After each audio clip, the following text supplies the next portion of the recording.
எல்லாரும் சந்தோஷமா இருக்கீங்களா? நீங்க நினைக்கலாம், என்னடா இது ஒவ்வொரு வாரமும் வந்தாலே நல்லா இருக்கீங்களான்னு கேக்குற மாதிரி என்ன கேட்டுட்டு இருக்காங்க? சந்தோஷமா இருக்கீங்களா? ஏன்னா நம்ம எல்லாருமே சந்தோஷமா இருக்கிறதுக்காக தான் உருவாக்கப்பட்டிருக்கோம். ஹல்லேலூயா. ஆனா நீங்க பாத்தீங்கன்னா தெரியும், தேவன் நம்மள வச்ச டிசைன்ல வச்ச நோக்கத்துல இன்னைக்கு பூமியும் ஜனங்களை என்ன செய்யவே இல்லை, இயங்கவே இல்லை. தேவனோட நோக்கம் அப்படிதான் இருந்துச்சு. ஏன்னா அவர் ஒரு பட்சபாதம் இல்லாத தேவன். அவரோட சாயல படைச்சாரு, நம்ம மேல நிறைய ஆசீர்வாதங்களையும் எல்லாத்தையும் வச்சிருந்தாரு.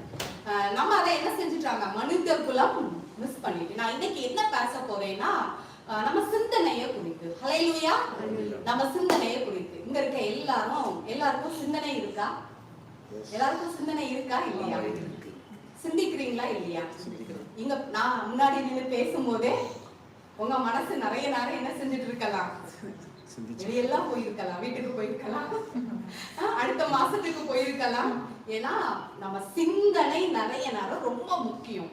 நீங்க பாத்தீங்கன்னா தெரியும், நம்ம நினைவு, நம்ம எண்ணங்கள், சிந்தனை இது ரொம்ப முக்கியம். ஏன்னா நிறைய நேரம் நான் யாரு, நான் எப்படி வாழுறேங்கிறத வேல்யூ பண்றது எதுவாதான் இருக்கு, என்னோட. நீங்க நல்லா யோசித்து பாருங்க. ஒரு விஷயத்த முதல்ல நம்ம எங்க யோசிப்போம், என்ன செய்வோம், சிந்திப்போம், மனசுல சிந்திப்போம். சிந்திச்சு அதுக்கு அடிப்படையில தான் நம்ம நிறைய தீர்மானங்கள் எடுப்போம். ஆமாவா இல்லையா? என்ன நினைக்கிறீங்க? எல்லாரும் உற்சாகமா இருக்கீங்களா? அதனால நான் உங்களை எல்லாம் ஞாபகப்படுத்துறேன், நல்லா உற்சாகமா இருங்க, நல்ல பதில் சொல்லுங்க. அப்பதான் நல்ல ஒரு உற்சாகமா இருக்கும். கிங்டம் ஃபேமிலிங்கிறது பேர்ல மட்டும் இருக்க கூடாது, ஒரு நம்ம லைஃப்லயே தெரியணும். ஹல்லேலூயா. நிறைய நேரம் ஒரு விஷயத்தை குறித்து யோசிச்சுட்டே இருக்கேன் அப்படின்னு நினைப்பீங்க. யோசிப்போம், யோசிச்சு அதை வச்சு ஒரு டிசைட் பண்ணுவோம், இதை இப்படி பண்ணலாம், அதை செயல்படுத்துவோம். முதல்ல அப்ப எதுதான் முக்கியம், நம்ம சிந்தனை, நம்ம எண்ணங்கள், நம்ம தாட், நம்ம நினைவு கரப்ஷன் ஆகாம இருந்துச்சுன்னா நம்ம சூப்பரா இந்த உலகத்துல வெளியே வரலாம். நான் அதான் அழகா சொல்லியிருக்கு, பிசாசுக்கு இடமே கொடுக்காத, அவனுக்கு எதிர்த்து நில்லு, அவன் உங்களை விட்டு என்ன செஞ்சிருவான், ஓடி போயிடுவான். இங்க இருக்க யாரும் உங்க வீட்டுல எத்தனை பேர் பிசாசுக்கு இடம் கொடுத்திருக்கீங்க? யாராவது பிசாச பார்த்து அவனை விட்டு வழி விலகிப்போன்னு சொன்னீங்களா? பிசாசு அப்ப எங்க வேலை செய்யறான்னு நினைக்கிறீங்க? சிந்தனை. அவன் நம்மள நிறைய நேரம் அட்டாக் பண்ற ஒரே இடம் என்னதுதான்? நீங்க நல்லா யோசித்து பாருங்க. நம்ம பொருளாதாரத்தெல்லாம் லாஸ் ஆக்கி நம்ம பணத்தெல்லாம் அடிச்சுட்டு போய் தனியா ஒரு உலகத்தை அவனால உருவாக்க முடியுமா? உருவாக்கிட்டு இருக்கானா? நம்ம காசு, பணம், பொருளாதாரம் அவனுக்கு தேவையா தேவையில்லையா? நீங்க உற்சாகமா பதில் சொல்லணும்னு சொல்லிருக்கீங்க. தேவையா தேவையில்லையா? தேவையே இல்லை. நம்ம சரீரத்துல 1000 வியாதியை தந்து நம்ம சுகத்தை தூக்கிட்டு போய் அவன் ஒரு உலகத்தையும் மக்களையும் உருவாக்கிட்டு இருக்கானா? நம்ம சுகம் அவனுக்கு தேவையா? அவனுக்கு தேவையானது ஒன்னே ஒண்ணுதான், விழுந்து போன மனநிலை. உங்களுக்கு புரியுது இல்ல? நீங்க நல்லா யோசித்து பாருங்க. பண பிரச்சனை வந்தா எதுதான் சரியில்லாம போயிருது? மனசே சரியில்லை. உடம்புல பிரச்சனை வந்தா எங்க வலிக்குது? மனசே சரியில்லை. பிள்ளைங்க லைஃப்ல செட்டில் ஆகட்டா எது சரியில்லை? மனசே சரியில்லை. யாராவது நம்மள திட்டாங்கன்னா என்னது சரியில்லை? எல்லாம் கடைசியில எங்கதான் வந்து மொத்தமா தேங்கி நிக்குது? உங்களுக்கு புரியுதுல்ல? அப்போ எல்லாத்துக்கும் ஆணி வேறா நம்மளுக்குள்ள இருந்து நம்மளை ஆளுகை செய்வது நம்மளுடைய எண்ணங்கள். அந்த எண்ணங்களை எப்படி ஹேண்டில் பண்ணுறோங்கிறது தான் நம்ம லைஃபே. எந்த ஒரு மனுஷன் தன்னோட சிந்தனைய தேவனோட இணைச்சு ஹேண்டில் பண்ணிட்டானோ அவங்கிட்ட இருந்து தேவரகமான வாழ்க்கை வெளியே வரும். அதுதான் ஆவியினால நடத்தப்படுறது. புரியுது இல்ல? எந்த ஒரு மனுஷன் தான் சிந்தனைய என்ன பக்கத்துல இருக்கவங்கள பார்த்து, என்ன வேல்யூ பண்றவங்கள பார்த்து, நான் ஃபீல் பண்றத பார்த்து, என் மனசுல வருகிற உணர்வை பார்த்து வேல்யூ பண்றானோ அவன் தான் யாரு? காத்துல அலக்கழிக்கப்படுற யாரா இருக்கான்? நீங்க நல்லா யோசிச்சு பாருங்க. காத்து வீசும் போது ஒரு பேப்பர் இருந்துச்சுன்னு வைங்களா, என்ன ஆகும்? அத மாதிரிதான் சூழ்நிலையால அலக்கழிக்கப்படுற நபரா இருக்கும். இன்னைக்கு நான் இத பேச போறேன்னா, தேவனுடைய ராஜ்யத்துல வாழ்ற உங்க சிந்தையும் என் சிந்தையும் கிறிஸ்து இயேசுவுக்குள் இருக்கா அப்படின்னு செக் பண்ண, அங்கதான் இருக்கும்னு நான் விசுவாசிக்கிறேன். ஆனா இன்னும் நம்ம ஸ்ட்ரென்தன் பண்றதுக்காக இன்னைக்கு தேவன் இந்த வார்த்தையை தந்திருக்காரு. ஹல்லேலூயா. அழகா பவுல் சொல்றாரு 2 கொரிந்தியர்ல, எங்களுக்கோ கிறிஸ்துவின் உண்டாயிருக்கிறது. பவுலுக்கு என்ன சிந்தை உண்டாயிருந்தா? பவுலுக்கு என்ன சிந்தை உண்டாயிருந்து? இங்க இருக்க எத்தனை பேருக்கு கிறிஸ்துவின் சிந்தை தான் இருக்கு? எல்லாரும் அமைதியா இருக்கீங்க? இருக்கா? இருக்கு. நம்ம எல்லாம் அதான் பிராக்டிஸ் பண்ணிட்டு இருக்கோம். ஏன் நம்ம இன்னைக்கு நம்ம வாஸ்தவம்ல எபேசியர்ல வாஸ்தவம் அந்த லோகாதிபதி நான் யோசித்தேன். ஆரோன் அதை 2வது எடுத்து பேசும்போது பயம், கவலை, குழப்பம், வலி, மரணம் இதெல்லாம் தான் பிசாசோட தந்திரம். அந்தகார லோகாதிபதி நம்மளை எப்படி அட்டாக் பண்ண பாக்குறான்னா பயத்தை கொடுத்து, கவலையை கொடுத்து, ஒரு பதறின மனநிலையை கொடுத்து, நம்ம அதெல்லாம் எதிர்த்து நிக்க திராணி இருக்கணுங்கிறதுக்காக தான் வெள்ளிக்கிழமை என்ன பிராக்டிஸ் பண்றோம்? சூழ்நிலைக்கு நான் ரியாக்ட் ஆக மாட்டேன். கெட்ட வார்த்தை ஒண்ணும் என் வாயில இருந்து வெளியே வராது. நான் தேவன் வச்ச டிசைனுக்கு மாறா உலகத்துக்கு ஒத்து என்ன செய்ய மாட்டேன்? இயங்க மாட்டேன். ஹல்லேலூயா. இன்னைக்கும் நம்ம இதெல்லாம் யோசிக்க போறோம்னா நம்ம சிந்தனைகள் எப்படி இருக்கு? நல்லா யோசிச்சு பாருங்க. இருக்கிறத வச்சு நம்ம லைஃப வேல்யூ பண்ணிட்டு இருக்கிறோமா? தேவன் நமக்கு வச்ச பெஸ்ட வச்சு வாழ்ந்துட்டு இருக்கோமா? நீங்க நல்லா பாத்தீங்கன்னா தெரியும், நிறைய நேரம் சூழ்நிலை மாறி இருக்காது, ஆனா நம்ம மனசு புதிதா இருக்கும், நம்ம ஹாப்பியா இருக்கும். புரியுதா உங்களுக்கு? நான் எப்படி யோசித்தேன்னா, ஆக்சுவலா எனக்கு ரொம்ப வருஷமா ஒரு இருமல் இருந்துட்டே இருந்துச்சு. இங்க ஒரு சிலருக்கெல்லாம் தெரிஞ்சிருக்கும், ஆரம்பத்துல எங்களோட டிராவல் பண்ணவங்களுக்கு தெரிஞ்சிருக்கும். இந்த நகமும் சதையும் சொல்லுவாங்கல்ல, அத மாதிரி ரொம்ப வருஷமா என்னையும் அந்த இருமலையும் என்ன செய்ய முடியாது? பிரிக்கவே முடியாது. ஆக்சுவலா சின்ன வயசுலயே எனக்கு அடிக்கடி இருமல் சளியில கஷ்டப்பட்டிருக்கேன்.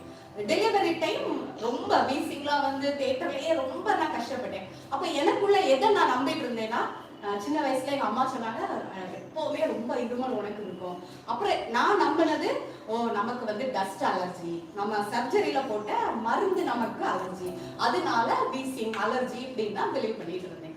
ஆக்சுவலா இந்த சத்தியத்தை எல்லாம் அறிஞ்சப்பறம் நான் எதை பார்க்க ஆரம்பிச்சேன்னா, அவருக்கு கழும்புகளால் சுகமானேன். இதுக்கு முன்னாடி என்ன நடந்துச்சுன்னா, என்னோட ஒரு அண்ணன், ஒரு சொந்தக்காரன், என்னோட ஒரு அண்ணன் என்கிட்ட ஒரு நாள் சொன்னாங்க, நான் அப்படி ரொம்ப நாள் இருமிட்டு இருக்கிறத பார்த்து நிறைய நேரம் நம்ம சொந்தக்காரங்க, நம்ம கூட இருக்கவங்க எல்லாம் நம்மள ரொம்ப நேசிப்பாங்க.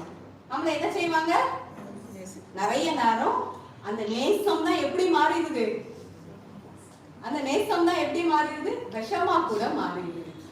என்ன ரொம்ப நேசிச்சதுனால சொன்னாங்க, மக்களே நீ இருமுறை பார்த்தா எனக்கு ஏதோ வித்தியாசமா தெரியுது. நம்ம ஃபேமிலியில ஒருத்தங்க உனக்கு தெரியும்ல, அவங்க வந்து லங் கேன்சர்ல இறந்து போனாங்க. அப்போ அண்ணன் என்கிட்ட சொல்றாங்க, ரொம்ப வருஷமா அவங்களுக்கு இருமல் இருந்துட்டு இருந்திருக்கு, அவங்க இதை கவனிக்காம விட்டு கடைசியில லங்ஸ் ஜோலி முடிஞ்சிச்சு.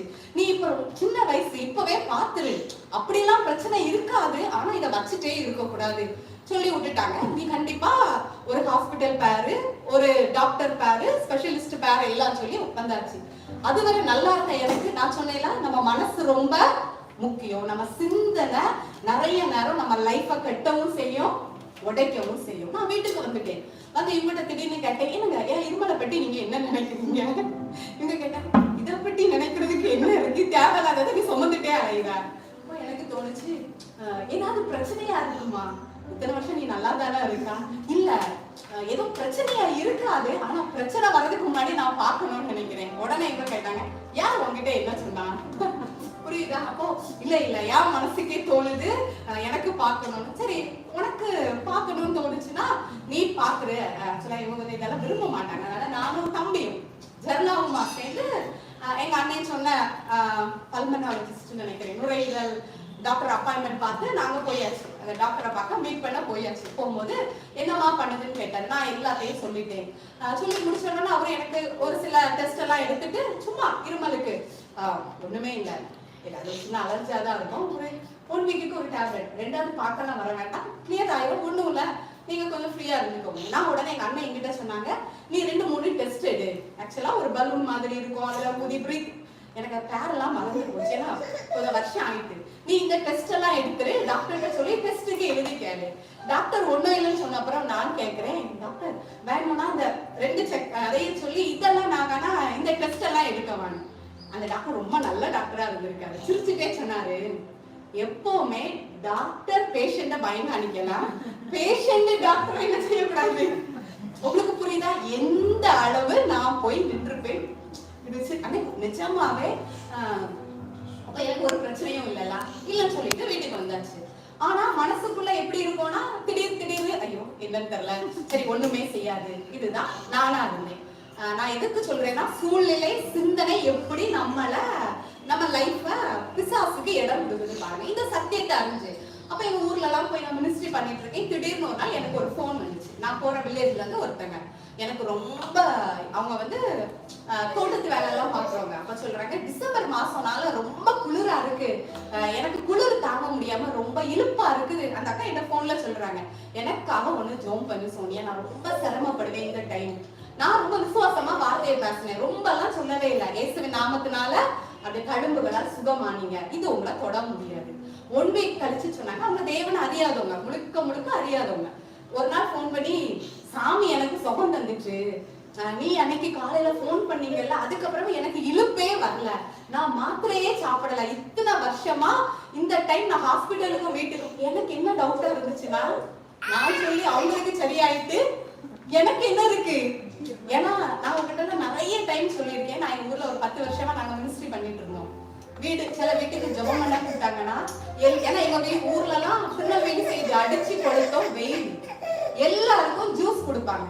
ஒரு வாட்டி ஒரு வீட்டுக்கு என்ன ஜெபம் பண்ண கூப்பிட்டுருக்காங்க, எல்லாருக்கும் கூலா போட்டு அழகா மிராண்டா கொடுத்தாங்க. பாக்குறதுக்கே குடிக்கிறதுக்கு ஆசையா இருந்துச்சு. எனக்கு மட்டும் தரவே இல்லை.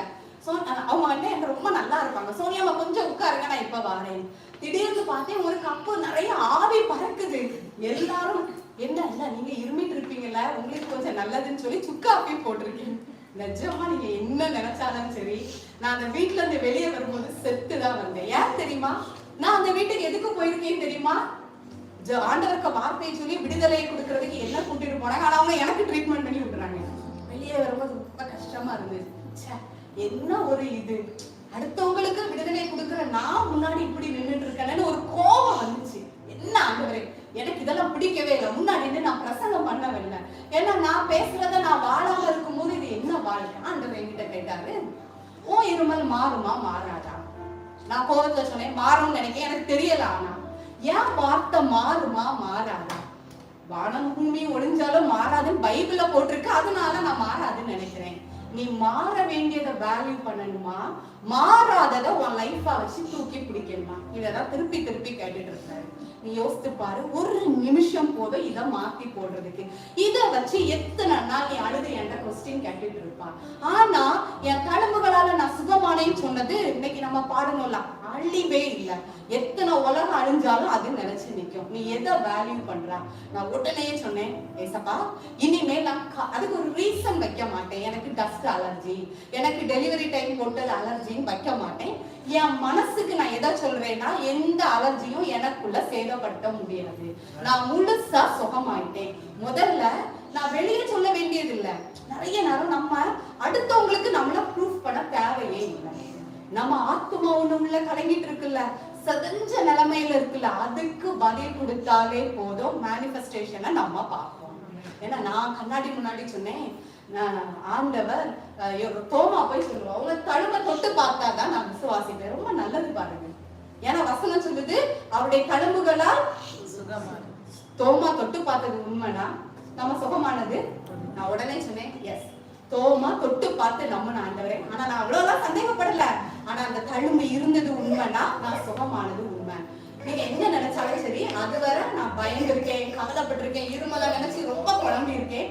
நான் இருமிட்டே தான் இருக்கேன். ஆனா என் மனசு மாறிட்டு இருமலை குறித்து எனக்கு கவலையே இல்லை.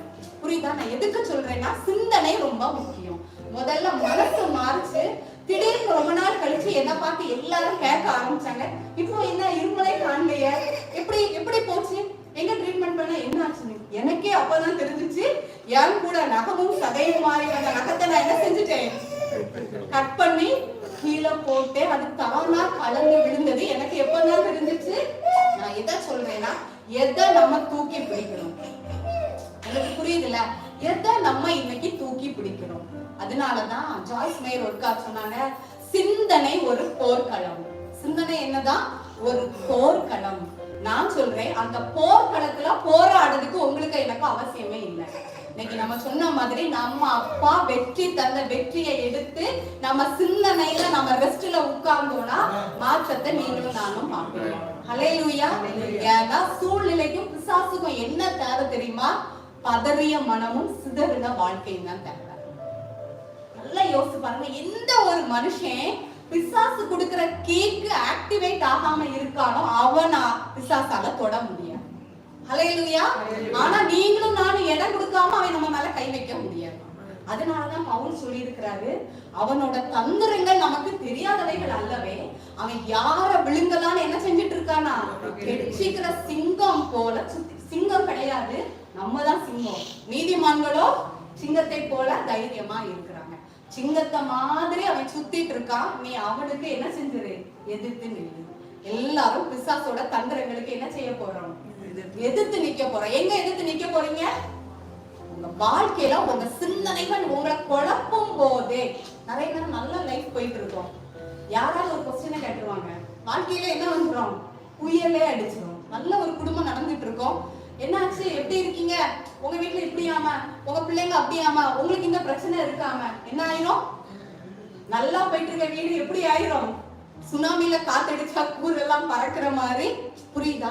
அதனாலதான் நான் நிறைய நேரம் எதை பிராக்டிஸ் பண்ணிட்டு இருக்கேன்னா, எந்த சூழ்நிலைக்கும் நான் ரியாக்ட் ஆகக்கூடாது. புரியுதா உங்களுக்கு? ஏன்னா நீங்க இன்னைக்கு நல்லா யோசித்து பாருங்க. நம்ம உலகத்திலே சொல்லுவோம், எவன் இடிச்ச வாயானா இருக்கானோ அவனைதான் என்ன செய்வாங்க சொல்லுவோமா இல்லையா? அதே மாதிரிதான் நம்ம இடிச்ச வாயானா இருந்தா நம்மளதான் பிசாசு தொட முடியும்.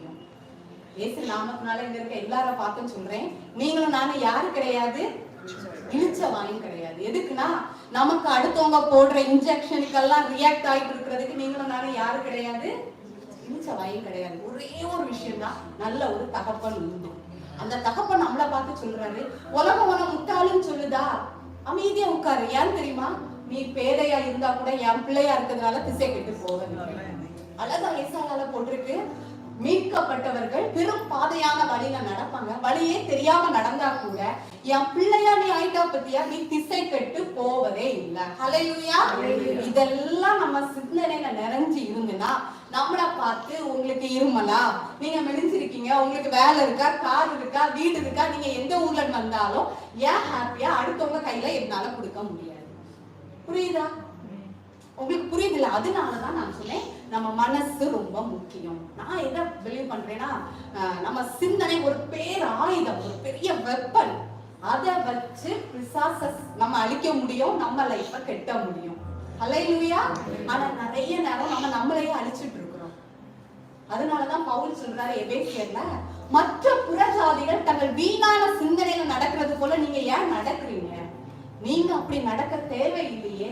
நீங்க இயேசு கிறிஸ்துவால் போதிக்கப்பட்டீர்களே. நீங்க வீட்டுல போய் வாசித்து பாருங்க.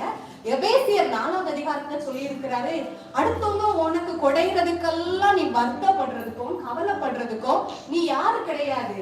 மத்தவங்கள மாதிரி வீணானவங்க கிடையாது. இயேசு கிறிஸ்து மூலமா நீ என்ன செஞ்சிருக்கா? நம்ம எல்லாரும் இயேசு கிறிஸ்து போதிச்சு நடத்திட்டு இருக்காரா? எல்லாரும் சந்தோஷமா இருக்கீங்களா?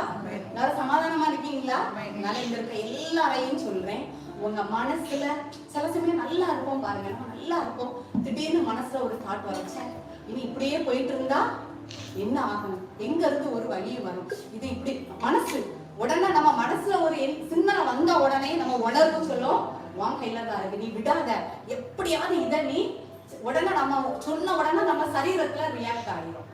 நல்லா யோசித்து பாருங்க. கீதா என்ன திட்டான்னு வைங்களேன், என் மனசு என்ன சொல்லும், அதை கேட்டு அவ எப்படி உன்னை திட்டலாம், ஆனாலும் உன்னை இப்படி உடனே எனக்குள்ள ஒரு உணர்வு வரும், இனிமேல் அவள்கிட்ட என்ன செய்யக்கூடாது, பேசக்கூடாது. மனசு சொல்லுது, மனசு சொல்றதை வச்சு ஒரு உணர்வு வருது, அதை வச்சு எப்படி சரீரம் வெளிப்படும், லைஃப் வெளிப்படும்னா அடுத்த டைம் அவளை பார்த்தா என்னால என்ன செய்யலாம், பார்க்காத மாதிரி போகும். உங்களுக்கு புரியுதா? அதுதான் நான் சொன்னேன், சிந்தனைனால உணர்வுனால நம்மள சுத்தி நடக்கிற விஷயத்தினால நீங்களும் நானும் ஆக்டிவேட் ஆக கூடாது. ஹல்லேலூயா.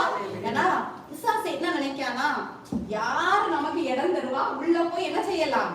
நல்லா பைபிள்ல பாருங்க, பிரச்சனை வந்துச்சு, கஷ்டம் இருந்துச்சு, ஆனா கீக்கு யாரெல்லாம் ஆடாம இருந்தாங்களோ அவங்க எல்லாம் அசாத்தியங்கள பார்த்தாங்க. ஆமாவா இல்லையா? தானியலை பார்த்து என்ன சொல்லி இருந்திருப்பாங்க, சிங்க கவில தூக்கி போடும்போது டெய்லி 3 வேளை ஜெபம் பண்ணாங்க. ஒரு வேலை இல்ல, 2 வேலை இல்ல, 3 வேலை ஜோம் பண்ணா. சிங்கக்கவில அவங்க ஆண்டவர் நினைச்ச எல்லாரும் லைஃப் முடிஞ்சிருக்கும் தானே நினைச்சிருப்பாங்க. என்ன பேசியிருப்பாங்க யோசித்து பாருங்க.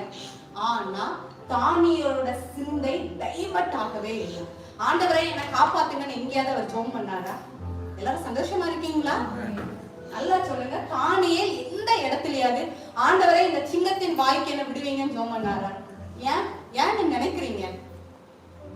அவங்க அந்த சூழ்நிலையெல்லாம் அவங்க மைண்டுக்குள்ள வேல்யூ, அவங்களோட தொடர்பு தேவ ரகமா ஆவியினால நடந்ததுனால அவங்க இதெல்லாம் பார்க்கவே இல்லை. இதை தாண்டி தேவன் அவங்களுக்கு வச்ச மகிமையை பார்த்தனால இந்த சூழ்நிலையை அவங்களால ஈஸியா கடக்க முடியுது. வசனம் சொல்லுது, எதுவுமே சொல்லல.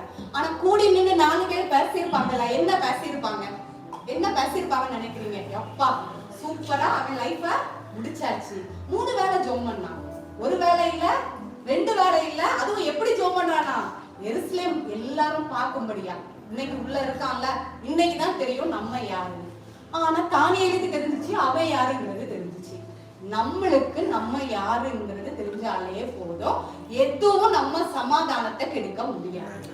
தானியேல் உள்ள போனா எனக்கு அதுல ரொம்ப பிடிச்ச விஷயம், தானியேல் விசுவாசிச்சானோ இல்லையோ, காலையில ராஜா ஓடி வந்து கேட்டாரு, தானியேலே செத்து போயிட்டான்னு அமைதியா தானே அழுகிச்சு வந்திருக்கணும். வசனம் சொல்லுது, ராஜா வரும்போதே உயர சத்தமா கூப்பிட்டு வந்தாராம், தானியேலே நீ இடைவிடாமல் ஆராதிக்கிற தேவன் உன்னை தப்பு வச்சாரா? யோசித்து பாருங்க. சிங்கத்துக்கு வாயை கட்டி இவர் வெளியே வர காரணம் என்ன தெரியுமா? பதறாத மனமும் சிதறாத வாழ்க்கை. இங்க இருக்க எல்லாரும் பார்த்து சொல்றேன், உங்க மனசுல பதட்டப்படாதுங்க. சூழ்நிலையில பார்த்து சிதறி போயிடாதுங்க. நிறைய பேர் சொல்லுவாங்க, ரொம்ப டென்ஷன் ஆயிட்டேன், இன்னைக்கு அப்படி உடைஞ்சு போயிட்டேன். உடையாதுங்க. கண்ணாடியா நீங்க. வரவங்க போறவங்க எல்லாம் நம்மள உடைச்சா நம்ம லைஃப் என்னத்துக்கு ஆகும்? புரியுதா? நமக்காக ஒருத்தர் முழுசா உடைஞ்சு போயிட்டாரு. இனிமேல் நம்ம உடைக்கப்படுறதுக்கு இல்ல, அவரு உடைஞ்சிட்டாரு. நம்மள இனி யாரும் உடைக்க முடியாது. நிறைய பேர் சொல்லுவாங்க, என்ன என் வாழ்க்கை இந்த சிந்தனைகள் எல்லாம் மாத்திட்டு எங்களுக்கோ கிறிஸ்துவின் சித்தையே உண்டாயிருக்கு. நீங்க நல்லா யோசிச்சு பாருங்க. நான் இடம் கொடுக்காம என் லைஃப்ல யாரும் வர முடியாது.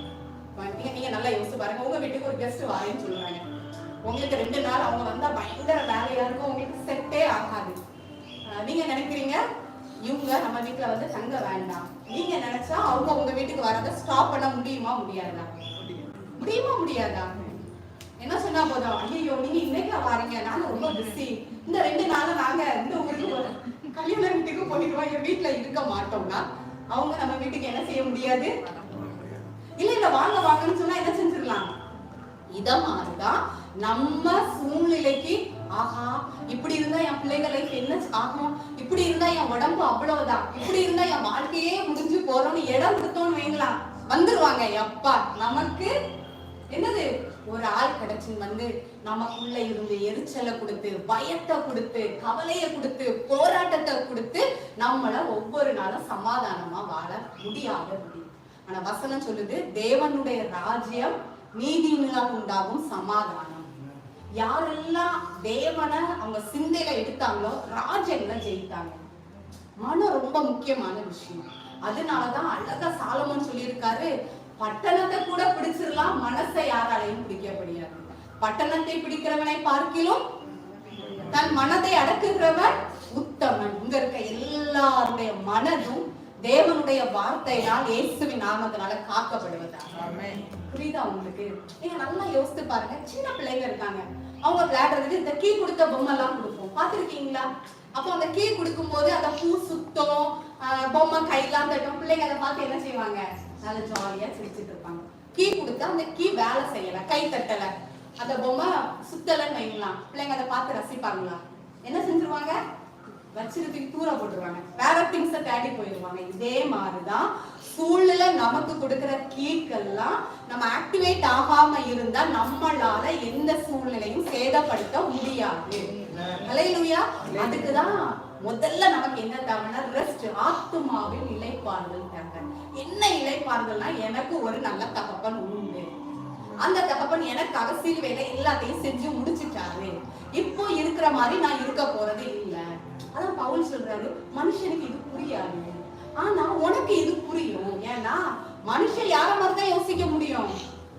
மனுஷன் யார மாதிரிதான் யோசிப்பான். மனுஷன் கேட்பான், சும்மாவே இருந்துட்டா பொத்துட்டு வருமான்னு கேட்பான். கேட்பானா கேட்க மாட்டானா? இது யாருடைய அறிவு? ஆனா ஆண்டவர் சொல்றாரு, என்னால பொத்துட்டும் கொடுக்க முடியும், வேர்த்துட்டும் தர முடியும். முடியுமா? முடியாதா? தேவனால் ஆகாத காரியம் ஒன்று உண்டோ? கல்லுகளால் ஒரு ஆபிரகாமுக்கு பிள்ளைய உண்டு பண்ண முடியும்னு ஒரு தேவன் சொன்னாருன்னா, உங்க வீட்டுல இருக்க மண்ணை கூட உங்களுக்கு பொண்ணா மாத்தி உங்களை மோஷிக்க முடியும். ஹல்லேலூயா. அதுக்கு எது தேவைனா, அசைக்க முடியாத தகப்பனை குறித்த உண்மையை குறித்த நம்பிக்கை தேவைனா, இந்த உலகம் கீ கொடுக்கும் போது நம்ம எப்படி இருக்கோம்? யாரும் நம்மள கீ ட்ரை பண்ணி பாருங்களேன், யாரும் நம்மள கீ கொடுக்க முடியாது. நான்லாம் முன்னாடி லேசா கீ கொடுத்தாலே ரொம்ப சிலவங்க கொடுக்குற கீக்கு அதிகமா வேலை பார்க்கணும். நானும் முன்னாடி நான் சொன்னேன், எங்க அன்னை கொடுத்த கீக்கு எங்க போட்டேன். இதே மாதிரிதான் யாராவது என்ன ரொம்ப மெலிஞ்சிருக்காங்க, ஐயோ ரொம்ப மெலிஞ்சிருக்கேனா, என்ன இப்ப ஆள் ரொம்ப டல்லா தெரியுது, ஐயோ என்ன பார்த்தா எப்படி தெரியுது. சின்ன சின்ன விஷயத்துக்கு ஏதாவது பிசினஸ்ல லாஸ் இப்படி இருந்தா, இப்படியே இருந்தா எப்படி, அதெல்லாம் அங்கங்க இருக்கு, இவ்வளவு பிரச்சனை இருக்கு, ஐயோ நம்ம லைஃப் என்ன ஆகும்? உங்களுக்கு புரியுதா? அடுத்தவங்க சொல்ற வார்த்தை, சூழ்நிலை. எனக்கு நிறைய நேரம் அமைதியா உட்காரும் போது மனசுலயே கொஸ்டின்ஸ் வரும். இப்படி எல்லாம் இருக்கு இருக்கு, இதெல்லாம் இல்லையே. இதுக்கெல்லாம் நான் சமாதானத்தை இழந்து, நம்பிக்கையை இழந்து, பயந்து ஒரு காலத்துல ஆடுனே பாருங்க ரியாக்ட். ஆனா இன்னைக்கு பாருங்க, நிறைய விஷயத்துல இன்னும் ரிசல்ட்ட பார்க்கவே இல்லை. ஆனா என் தேவனை நான் பாக்குறதுனால, அவரோட மகிமை ஜீவ வாசனையா என்ன விழுங்கி இருக்கிறதுனால, என்ன மாதிரி இன்னைக்கு சமாதானமா இருக்க முடியாது. புரியுதா உங்களுக்கு? சமாதானமா இருக்கிறதுக்கு ஒரு ரீசன் போட்டா நான் யோசிச்சு பார்ப்பேன்.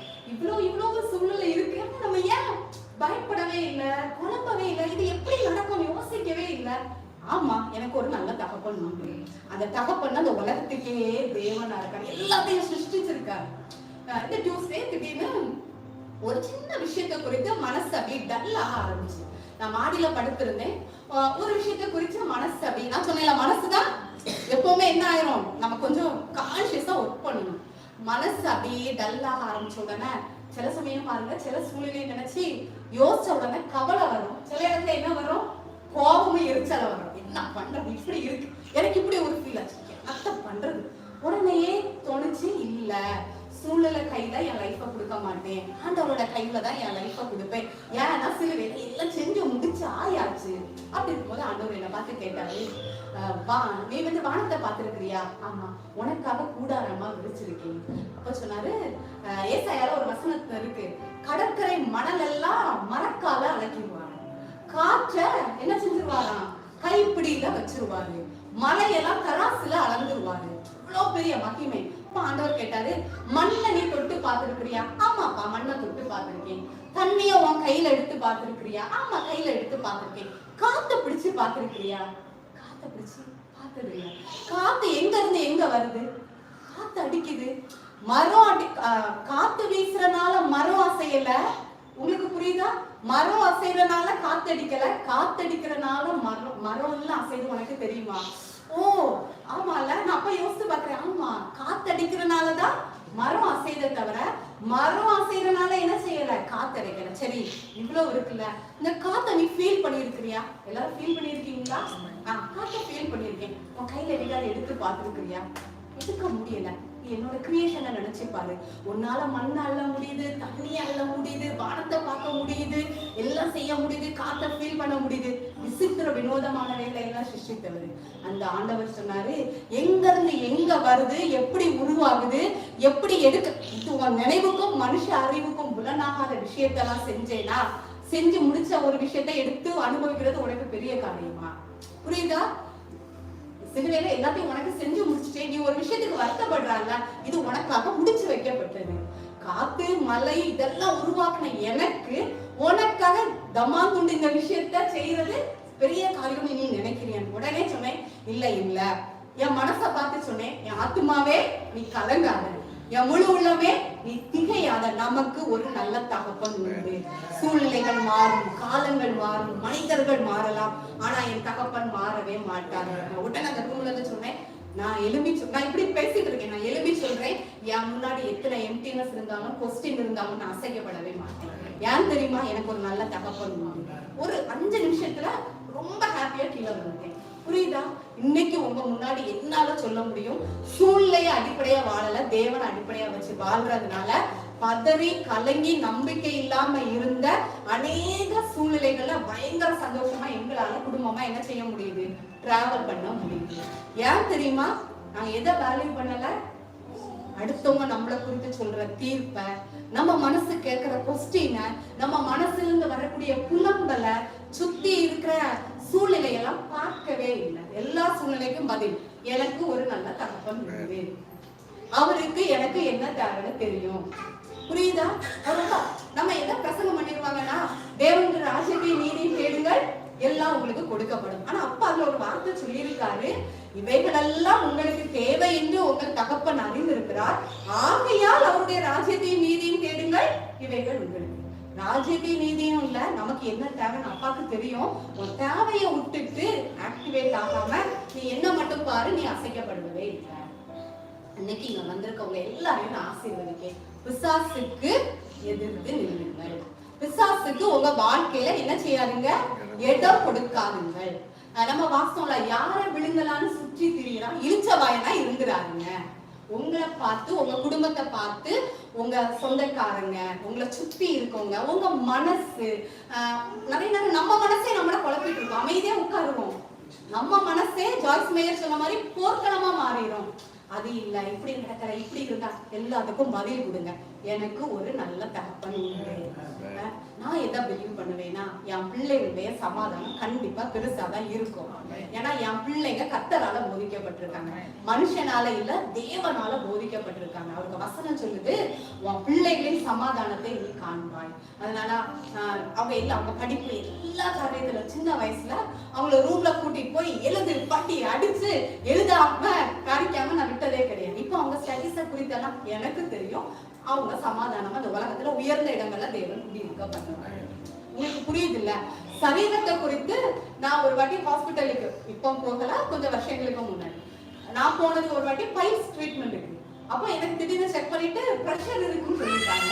அப்போ எங்க அம்மாக்கும் ரொம்ப ஹை பிரஷரா இருக்கும். உடனே டாக்டர் கேட்டாங்க, உங்க அம்மாக்கு உண்டா?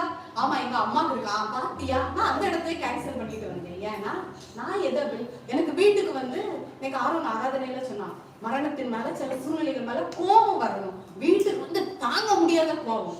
நேரம் ரூமுக்கு போ, என்ன இது, நான் சிலுவையில அம்மா அப்பா மூலமா வந்த தொப்புள் கூடி உறவை என்ன செஞ்சாச்சு, நான் அவங்கள ஹானர் பண்றேன், நல்லா நேசிக்கிறேன். ஆனா அவங்க மூலமா இருந்து நான் துண்டிக்கப்பட்டு இப்ப எங்க வந்தாச்சு, ஏசு என வசனம் சொல்லுது, ரத்தத்தினாலையும் புருஷ சுத்தத்தினாலையும் இல்ல, மறுபடியும் நான் உங்களோட ஜாயிண்ட் ஆகி உங்க வேருக்கும் சாருக்கும் அதுக்கு எங்க அம்மாவுக்கு இருக்குது எனக்கு வர முடியும், உங்களுக்கு என்ன இருக்கோ அதுதான் எனக்கு வர முடியும்.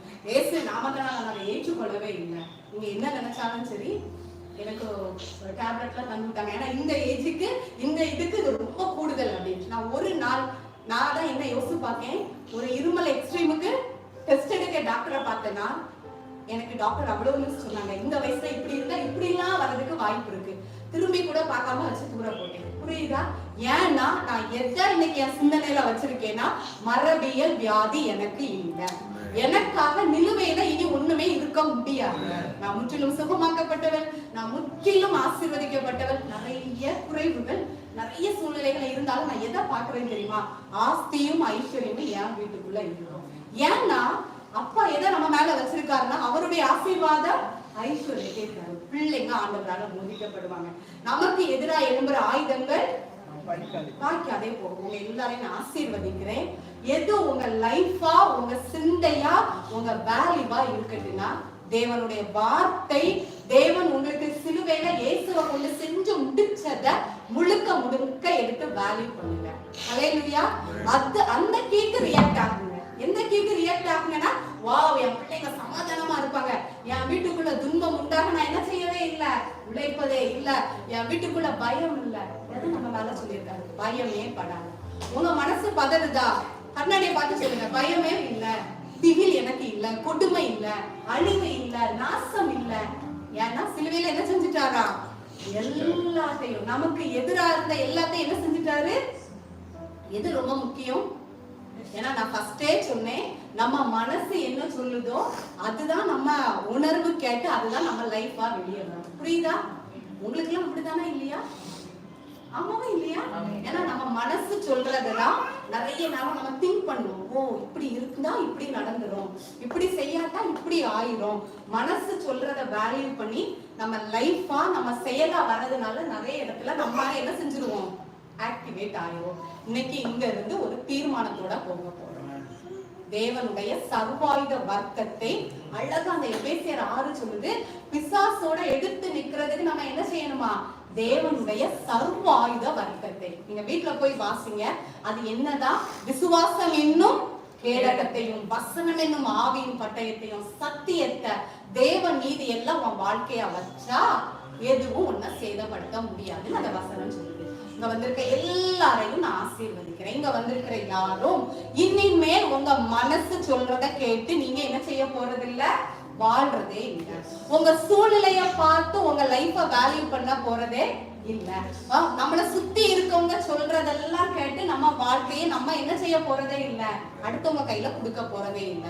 நம்ம வாழ்க்கை சிலுவையில என்ன செய்யப்பட்டாச்சு, இயேசு கிறிஸ்து மூலமாய் வெற்றியாய் தொடங்கப்பட்டது.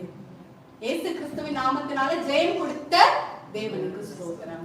அந்த வெற்றியை இறங்கி ஆடி அநேகரை வெற்றிக்குள்ள கொண்டு வரதான் உங்களை என்னையும் வச்சிருக்காரு. நீங்க நல்லா யோசிங்க. நான் அடிக்கடி இப்படி பாப்பேன், ஏதாவது ஒரு பிரச்சனையில எனக்கு கவலை, கோபம், எரிச்சல், பயம் வந்தா, ஓ கீ கொடுத்துருக்கு, கீக்கு போனா என்ன செய்யக்கூடாது, நான் அப்படி கற்பனை பண்ணுவேன். ஒரு பொம்மைக்கு கீ கொடுத்தா 4 பேர் வேடிக்கை பாக்குற மாதிரி, ஓஹோ இது இவை கொடுத்த கீ தானா, சரி நமக்கு ஒரு நல்ல அப்பா இருக்காரு, என்ன வரப்போகுது, கவலையப்பட மாட்டேன், நான் பயப்படவே மாட்டேன், திட்டவே மாட்டேன். சில சமயம் எக்ஸாம் டைம் என் பிள்ளைங்க எனக்கு அவ்வளவு டஃப் கொடுப்பாங்க. நீங்க பாத்தீங்கன்னா மேல இருந்து கீழே வருவாங்க, அங்க போவாங்க, புக்கெல்லாம் எடுக்க மாட்டாங்க. முன்னாடினா நிறைய நாள் நமக்கு வீட்டுக்குள்ள இப்படி எல்லாம் என்னது இருக்கும், சேலஞ்சஸ் இருக்கும். நாளைக்கு டெஸ்டா இருக்கும், முன்னாடினா படின்னு சொல்லியிருக்கேன்னா ஆகும் கத்துவேன். இப்ப நிறைய நாள் சொல்லுவேன், எனக்கு படிப்புல என் பிள்ளைங்க கூட போராட்டம் கிடையாது. ஆனா உட்காந்து என்ன பேசிட்டு இருப்பேன்னா, இயேசுவின் நாமத்தினால உங்க ஆவியை அவங்களுக்குள்ள வச்சிருக்கீங்க, அவங்க எதை செஞ்சாலும் உண்மையா செய்யறதை நீங்க விரும்புவீங்க, நீங்க அவங்களுக்கு ஆலோசனை கர்த்தரா இருங்க. 2-3 மணிக்கு மேலையும் கீழே நடக்கிற ஆட்கள் திடீர்னு புக் எடுத்துட்டு உட்கார்ந்து இருப்பாங்க. புரியுதா? நான் என்ன நினைப்பேன்னா, அவங்க மேலையும் கீழே இறங்குறத பார்த்து புக் எடுத்தியா படிச்சியா எடுத்தேன்னா கீக்கு நான் என்ன செய்துட்டு இருக்கேன், ரியாக்ட் ஆகி என்னைக்கு எங்க வீட்டுல என்னதான் இருக்கும், சார்ஜ் போடணும். எதுவும் என் சமாதானத்தை, என்னோட தேவன் வச்சிருக்கிற பிரசனத்தை என்ன செய்ய முடியாது. முன்னாடி நம்ம ரிலேட்டிவ்ஸ் அப்படிலாம் இருக்கும்போது யாராவது போன்ல இப்படி சொன்னாங்கடி, நீ நடத்துற மீட்டிங் இப்படி எல்லாம் சொன்னாங்கன்னா வருத்தப்படுவேன். இப்போ யாராவது இப்படி சொன்னா, ஓ அப்படியா, என்ன சொன்னாங்களே மறந்துடுவேன். ஏன்னா என்ன தோணுச்சுன்னா, எதுக்கு நம்ம ரியாக்ட் பண்ணுவோமோ அது நம்மள ஒதுக்கிட்டே இருக்கும். எதை நம்ம பெருசா பார்க்கோமோ, எதை பிரச்சனையா எடுக்கோமோ அது நம்மள அப்படியே அமுக்கிட்டே இருக்கும். நான் சொன்னேன், என் வாழ்க்கை நான் எப்படி வாழணுங்கிறத நான் தான் முடிவு பண்ணுவேன். என் சூழ்நிலையும் அடுத்தவங்களும் என்ன செய்யக்கூடாது, முடிவே பண்ணக்கூடாது. ஏன்னா எனக்கு தெரியும், நான் வெளிச்சம், எந்த இருளும் என் வெளிச்சத்தை அடைக்க முடியாது. அதுக்கு ஒன்னே ஒண்ணு இருக்கு, நம்ம கான்சியஸ்ல எடுத்து ஒர்க் பண்ணணும். இங்க இருக்க எல்லாரையும் நான் பிளஸ் பண்றேன். அவர் ரொம்ப அழகா சொன்னாரு, தேவ சமாதானம் உங்கள் இருதயத்தை ஆழ கடவுள். இதற்கென்றே நீங்கள் எல்லாரும் வாய் தொடர்ந்து சொல்லுங்க, தேவ சமாதானம் குடும்பத்தையும் என்னையும் ஆள கடவுள். இதுக்கென்றே நாங்கள் தெரிந்து கொள்ளப்பட்டிருக்கிறோம். இததான் பவுல் சொன்னாரு. சமாதானத்துக்கு ஏதுவில்லாம உங்க குடும்பத்துல, உங்க வாழ்க்கையில, உங்க திங்கிங்ல வர எல்லாத்தோட உள்ள தொடர்பையும் என்ன செய்ய போறீங்க, துண்டிக்க போறீங்க. கொஸ்டின்ஸ் எல்லாம் என்ன செய்ய போறீங்க, இன்னைக்கே சொல்ல போறீங்க. எதெல்லாம் நான் தேவனை பார்க்காம சூழ்நிலையை பார்த்து ரியாக்ட் ஆகுறனோ அதோட இருக்கிற எல்லா தொடர்பையும் என்ன செய்ய போறேன், துண்டிக்க போறேன். கட் பண்ணுங்க. கொஸ்டினா இருக்கலாம், நிறைய கொஸ்டின் நம்ம சிந்தையை டிஸ்டர்ப் பண்ணிட்டே இருக்கோம். எல்லாத்தையும் புரியுங்க. எந்த கொஸ்டின் வந்தாலும் ஆன்சர் பண்ணி முடிச்சிருங்க. எப்படி, எனக்கு ஒரு நல்ல தகப்பன் உண்டு, நான் ஒரு நாளும் குறைவுபட மாட்டேன். ஒருவேளை உங்க மனசுல நிறைய குழப்பம் இருந்துச்சுன்னா ஆன்சர் கொடுங்க. நான் பயப்படவும் மாட்டேன், கலங்கவும் மாட்டேன், ஏன்னா அவரை நீதியின் வளர்க்கறதுனால தாங்குகிறான். ஒருவேளை ரொம்ப கவலையா உங்க மனசுல கவலைப்படுற நபர்னா அதுக்கு பதில் கொடுங்க. என்ன பதில் கொடுங்கன்னா, அவர் எல்லாத்தையும் பார்த்து கொள்றதுனால நான் சந்தோஷமா இருக்கேன். அவர் சொல்றாரு, ஒரு நன்மையும் குறைவுபடாது, ஒரு நன்மை கூட என்ன செய்யாதான், குறைவுபடாது. உங்களுக்கு புரியுதுல்ல? எல்லா சிந்தனைக்கும் பதில் கொடுத்து தேவனை நம்பி நீங்க இருந்து பாருங்களேன். நான் சொன்னேன்ல, ஹாஸ்பிட்டலுக்கெல்லாம் அலைஞ்சேன்னா இருமிட்டே தான் இருந்தேன். ஆனா என் மனசுல எதுல கிளியரா இருந்தேன்னா நான் சுகமாக்கப்பட்டவள். நான் சுகமானது உண்மைதான், இந்த இருமல் போய் எப்படி குணமாச்சுன்னு எனக்கே தெரியாது. உங்க சூழ்நிலையை பார்த்து தேவன் என் பிள்ளைங்களை ஆசீர்வதிப்பேன்னு சொன்ன வார்த்தை உண்மைனா ஆசீர்வாதத்தை மட்டும் தான் பார்ப்பேன். எப்படி ஆசீர்வாதம் வரும், எங்க இருந்து வரும் பார்க்க வேண்டியது யாருடைய வேலை இல்லை, நம்ம வேலை இல்லை. ஏன்னா நம்ம நிறைய நேரம் எங்க இருந்து நடக்கும், எப்படி நடக்கும், ஒரு வழியும் இல்லை. ஆண்டவர் சொல்றாரு ஒரு வழியும் இல்லைன்னா சூப்பர், நானே வழியா வாரேன். ஏன்னா அவர் என்ன சொல்லி இருக்காரு, நானே வழியா இருக்கேன். அதான் சொல்றேன், சிந்தனையால ஆளுகை செய்யப்படுறது முடிவுக்கு வரட்டும். இயேசுவின் நாமத்தினால உங்க எல்லாருடைய சிந்தனை புதுப்பிக்கப்படட்டும். இதனாலதான் பவுல் சொன்னாரு, உங்க மன புதிதாகிறது தான் புத்தி உள்ள ஆராதனை. ஜபம் பண்றதை விட, நம்ம என்ன பிரசங்கத்தை கேட்கறத விட மனம் திரும்புதல்னா மனசை உலகத்தின் பக்கத்துல இருந்து பிரச்சனையின் பக்கத்துல இருந்து தேவன் பக்கம் திருப்புறதுதான் என்னது மனம் திரும்புதல். மனம் திரும்புதல்னா என்னது புரியுதுல உங்களுக்கு? உங்க மனது இன்னைக்கு சூழ்நிலையின் பக்கம் இருந்து உங்களுடைய கொஸ்டின் பக்கம் இருந்து தேவன் பக்கமாய் திருப்பப்படும்படி நான் ஆசீர்வதிக்கிறேன். ஹல்லேலூயா. நாளைக்கு வந்திருக்க எல்லாரையும் நான் ஆசீர்வதிக்கிறேன். நமக்கு இந்த உலகத்துல எதுலையும் என்ன கிடையாது, போராட்டம் கிடையாது. சிந்தனை ஒரு போர்க்களம் அல்ல, சிந்தனை நான் அனுபவிக்கிற இடம். கண்ணை மூடினாலே எனக்கோ கிறிஸ்துவின் சிந்தையே உண்டாயிருக்கிறது. நீங்க எல்லாரும் சொல்லி பாருங்க, எனக்கோ கிறிஸ்துவின் சிந்தையே உண்டாயிருக்கிறது. அந்த சிந்தனை நம்மள மேலான இடங்களுக்கு கொண்டு போகும். பவுல் சொன்னாரு, எல்லா சூழ்நிலையிலும் நம்ம மனரம்யமா இருக்க தெரியும். இன்னைக்கு நம்ம மனசு எப்படி இருக்கு, திடீர்னு நல்லா இருக்கும், எப்ப சுனாமியா மாறும்னு தெரியல, எப்ப வெடிக்கிறோம்னு தெரியல, எப்ப கூலா இருக்கும்னு தெரியல. உங்களுக்கு புரியுதா? ஆனா பவுல் சொன்னாரு, எல்லா சூழ்நிலையிலும் அவர் எப்படி இருந்தாராம், மனரம்யத்தை. நம்ம மனரம்யம் நீதிமொழிகளை பிரசங்கில சொல்லி இருக்கு. மனரம்யம் என்னதான், நித்திய விருந்து, முடிவில்லாத ஒரு விருந்து. தேவன் நம்மள ஒரு தெய்வீக விருந்துல பங்கெடுக்க அழைச்சிருக்காரு. அது என்னது, மனரம்யம். அந்த நித்திய விருந்தை யாரும் என்ன செய்யக்கூடாது, மிஸ் பண்ணவே கூடாது. ஹல்லேலூயா. நல்லா யோசிச்சுக்கோங்க, மனரம்யமோ நித்திய விருந்து. அந்த நித்திய விருந்தை அனுபவிக்கணும். சாப்பிடாம வர்றது யார் கையில தான் இருக்கு. விருந்த சாப்பிடுறதும் மிஸ் பண்றதும் நான் அதை எக்காரணம் இருந்தோம் சூழ்நிலையை பார்த்து மிஸ் பண்ணவே மாட்டேன். ஹல்லேலூயா. அப்படி நம்ம இருந்து பார்த்தா பதறாத மனமும் சிறுதராத வாழ்க்கையும் பரிசாக நம்ம வாங்கி நம்மளும் நம்ம சந்ததியும் இஸ்ரவேலின் தேவனாகிய கர்த்தராலே அற்புதமாகவும் அடையாளங்களாகவும் இருக்கும். ஹல்லேலூயா. அதனால இன்னைக்கு உங்க எல்லாரையும் நான் ஆசீர்வதிக்கிறேன். சூழ்நிலைக்கு ரியாக்ட் ஆகாம வார்த்தையால முழுக்க முழுக்க ஆளுகை செய்யப்பட்டிருங்க. உங்க இருதயத்தை ஆண்டவர் பார்த்து விடுவார். எல்லாரும் கேட்பாங்க, இது எப்படி நடக்கும்? ஆண்டவர் பார்த்து விடுவார். இப்படியே இருந்தா இது எங்க இருந்து வரும்? இதெல்லாம் யாரு கேட்டா, அப்பா கட்டை இருக்குது, நெருப்பு இருக்குது, ஆடு எங்கப்பா? ஆண்டவர் பார்த்துக்கொள்வாங்க. கூட போறேன், என்னடா முட்டாளா இருக்கும், போறது பலியிட ஆட்டுக்குட்டி இல்லாம. நிறைய நேரம் நம்ம விசுவாசம் லாஜிக்கே இருக்காது. அதுதான் யோசித்து பாருங்க, எங்க இருந்து வரும்? நம்ம அப்பா எல்லாத்தையும் பார்த்துக்கொள்வார். உங்களுக்கு வேண்டிய எல்லாவற்றையும், எனக்கு வேண்டிய எல்லாவற்றையும் நம்ம அப்பா பார்த்துக்கொள்வார். எங்க இருந்து வரும்? இப்படியே இருந்தா எங்க இருந்து வரும்? நான் ஒரு வழி சொல்றேன், அப்பா கிட்ட இருந்து எல்லாமே வரும். காற்றும் இல்லை, மழையும் இல்லை, உங்க வாய்க்கால்கள் மழை தண்ணீரால் நிரப்பப்படும். அடுத்த வசனம் சொல்லுது, இது கர்த்தரின் பார்வைக்கு அற்ப காரியம். இங்க வந்திருக்கவங்க எல்லாருடைய வாழ்க்கையிலும் எது உங்க சிந்தைய சமாதானமா இருக்க விடாம டிஸ்டர்ப் பண்ணிட்டு இருக்கோ, எதோ உங்களை மன ரம்யமா இருக்க விடாம உங்களை கீ கொடுத்து ரியாக்ட் பண்ண வேண்டியதோ, அதுக்கு இந்த தேவன் பதில் சொல்றாரு. அந்த இடத்துல காற்றும் இல்லாம இருக்கலாம், ஒரு நம்புறதுக்கு சூழ்நிலை இல்லாம இருக்கலாம், ஆனா அந்த சூழ்நிலையில தேவன் மாத்துறது அவருக்கு அற்ப காரியம். ஹல்லேலூயா. உங்களை பார்த்து அவர் சொல்றாரு, எது உங்களுக்கு, அப்படியே உங்க கண்ணை மூடிடுங்க, அப்படியே யோசிங்க, தகப்பனே என் வாழ்க்கையில, இங்க வந்திருக்க ஒவ்வொருவருடைய வாழ்க்கையில எதெல்லாம் உங்க சிந்தையை ஆளுகை செஞ்சு நீங்க வச்ச டிசைன்ல வாழ விடாம அப்பா எங்களை இயங்கி கொண்டிருக்கிறதோ, எதெல்லாம் எங்களை கீழ்படுத்தி இருக்கிறதோ, அதெல்லாம் பார்த்து சொல்றோம், இது என் தேவனுக்கு அற்ப காரியம். வாயை திறந்து சொல்லுங்க. எந்த பிரச்சனை, அது ஒரு பொருளாதாரமா இருக்கலாம், ஒரு ஹெல்த் விஷயமா இருக்கலாம், மன போராட்டமா இருக்கலாம், அது எதுவா இருந்தாலும், உங்க எதிர்காலமா இருக்கலாம், வாயை திறந்து உங்க சிந்தனைக்கு, முதல்ல உங்க ஆத்மாக்கு, உங்க சிந்தனைக்கு பதில் கொடுக்க போறீங்க. நான் வாழ்றதுக்கு, எனக்கு மாற்றம் வர்றதுக்கு, எனக்கு இது நடக்கும் நம்புறதுக்கு, என்னை சுத்தி நம்பிக்கை தன்மையா ஒரு சூழ்நிலை கூட இல்லாம இருக்கலாம். அப்படிதான் இருந்துச்சு. காத்தே இல்ல, மழையே இல்ல, எங்க இருந்து தண்ணி வரும்? மழை 3 வருஷமா பெய்யவே இல்லை. ஆனா வாய்க்கால்கள் தண்ணியால் நிரப்பப்படும். ஏன் தெரியுமா? அது அவருடைய பார்வைக்கு அதிக நிச்சயம். எங்க இருந்து வருது, எப்படி வருதுன்னு பார்க்க வேண்டியது நம்ம வேலை இல்ல. அது அதிக நிச்சயம் என்பதை உணர்ந்து அதை அனுபவிக்க வேண்டியதுதான் நம்ம வேலை. இங்க இருக்க எல்லார பார்த்தும் பேசுறேன் தகப்பனே. சிந்தனையில ஒரு விடுதலையை பேசுறேன், மனநிலையில ஒரு ரெஸ்ட் பேசுறேன். எல்லா மனநிலைகள்ல இருக்கிற கசப்புகளும் பயங்களும் குழப்பமும் போராட்டமும் இயேசுவின் நாமத்தினால வேரோடு புடுங்கி எறிகிறேன் தகப்பனே. நித்திய மகிழ்ச்சி இவர்கள் தலையின் மேல் இருப்பதாக. சூழ்நிலைகளும் எங்கள் எண்ணங்களும் எங்களை ஆளுகை செய்யாமல் இயேசு கிறிஸ்து எனும் ஒருவராலே உங்க வார்த்தையால் அன்பால் நாங்கள் நிரம்பி வழிய உதவி செய்யுங்கப்பா. எங்க கேள்விக்கெல்லாம் நீங்க பதிலா இருக்கிறதுக்காக நன்றி. இங்க வந்திருக்க எல்லாருடைய வாழ்க்கையில இருக்கிற கொஸ்டினா இருக்கலாம். ஒருவேளை பயத்தை நிமித்தம், கடந்த காலத்துல அனுபவிச்ச பயத்தை நிமித்தம், நான் நல்லதுக்கு தானே சொல்றேன், இது என் வாழ்க்கைக்கு பிரோஜனமா இருக்குமே, இது கூட இல்லைன்னா எப்படிங்கிற சூழ்நிலைய குறித்த அவேர்னஸா இருக்கலாம். நமக்கு ஒரு நல்ல தகப்பன் உண்டு. அந்த தகப்பனால் கூடாத காரியம் ஒன்றும் இல்லை. அன்னைக்கு நகைத்த சாராளை பார்த்து கேட்டாரு, சாராளே கர்த்தரால் ஆகாத காரியம் ஒன்று உண்டோ?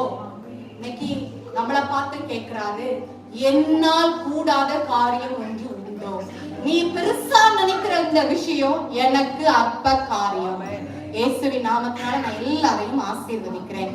எல்லா சந்தேகங்கள், குழப்பங்கள், பயங்கள் எங்க வாழ்க்கையை விட்டு, எங்க சந்ததியை விட்டு, கிங்டம் ஃபேமிலியை விட்டு இயேசுவின் நாமத்தால புடுங்கி எறியப்பட்டிருக்கிறாய். நாங்க எல்லா வாயை திறந்து சொல்ல முடியும், எங்களுக்கோ கிறிஸ்துவின் சிந்தையே உண்டாயிருக்கும். நம்ம எல்லாம் வாயை திறந்து சொல்லுவோமா, எங்களுக்கோ கிறிஸ்துவின் சிந்தையே உண்டாயிருக்கிறது. அதுதான் மனரம்யம், அது நித்திய விருந்து. அந்த நித்திய விருந்தை குடும்பம் குடும்பமாய் அனுபவிக்கும்படி ஆசீர்வதிக்கிறேன் அப்பா. நீதிமானுடைய குடும்பங்கள்ல புலம்பல் இல்ல, சண்டை இல்ல, அழுகை கிடையாது, கொஸ்டின் கிடையாது. நீதிமானுடைய கூடாரங்களில் விடுதலையின் கம்பீர சத்தம் உண்டு. அந்த சத்தத்தை இங்க வந்திருக்க ஒவ்வொருவருடைய கூடாரங்களையும் குடும்பங்களையும் ஆசீர்வதிக்கிறேன். நீங்க அப்படி செய்வதற்காய் நன்றி. உள்ளான மனிதன் புதிதாக்கப்படட்டும் தகப்பனே. பிரகாசம் உள்ள மனக்கண்களை எங்களுக்கு தாங்கப்பா. நீங்க அப்படி செய்வதற்காய் நன்றி. இயேசுவின் நாமத்தில் பிதாவே, ஆமென். ஹல்லேலூயா. யாரும் சந்தோஷமா இருக்கீங்களா?